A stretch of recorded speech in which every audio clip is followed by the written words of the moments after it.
서랍 한 구석에 쌓여가는 이 사진들, 다들 어떻게 하고 계신가요? 다이어리에 붙이자니 너무 귀찮고 그냥 두자니 잊혀질 것 같다는 생각 한 번쯤 해보셨을 텐데요. 안녕하세요, 파다입니다. 제가 기록을 정말 좋아하지만 사실 다이어리를 아기자기하게 꾸미는 다꾸에는 영 소질이 없거든요. 그래서 오늘은 꾸미는 부담은 덜어내고 딱 5분 만에 끝내는 저만의 인생 네컷 보관법을 소개해보려고 합니다. 방법은 아주 간단해요. 딱 2가지 분류 기준만 있으면 되거든요. 첫 번째 기준은 누가 찍었는가, 두 번째 기준은 언제 찍었는가예요. 우선 누구와 함께인가에 맞춰서 사진들을 분류해줍니다. 저는 크게 4가지 묶음으로 나눌 수 있더라고요. 그렇게 분류한 각 묶음 안에서 시간 순으로 정리를 해줘요. 이때 추가로 사진에 대한 설명은 따로 적지 않아요.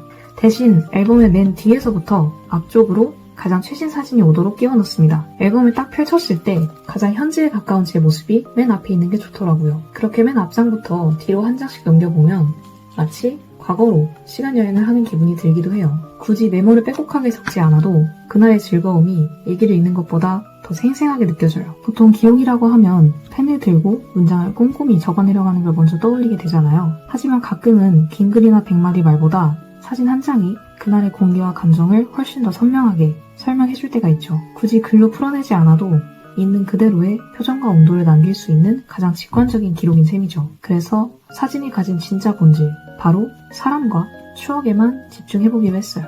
사진을 분류했을 때 생기는 묶음 중 하나가 바로 혼자 찍은 사진인데요.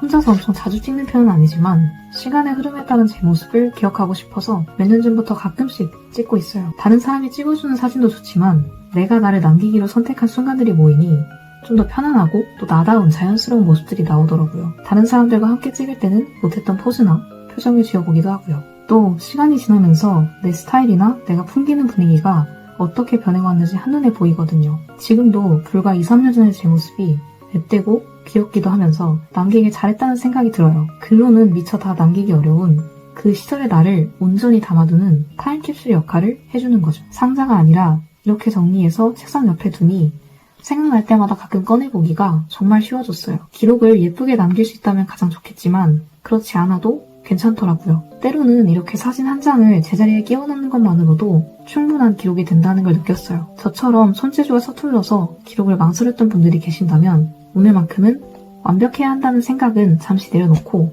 그날의 온도에만 집중해 보셨으면 좋겠어요. 여러분은 소중한 순간들을 어떻게 남기고 계신가요? 여러분만의 사소한 보관 꿀팁이 있다면 댓글로 알려주세요. 오늘도 함께 해주셔서 감사합니다. 우리는 기록하는 하루 끝에서 또 만나요. 안녕.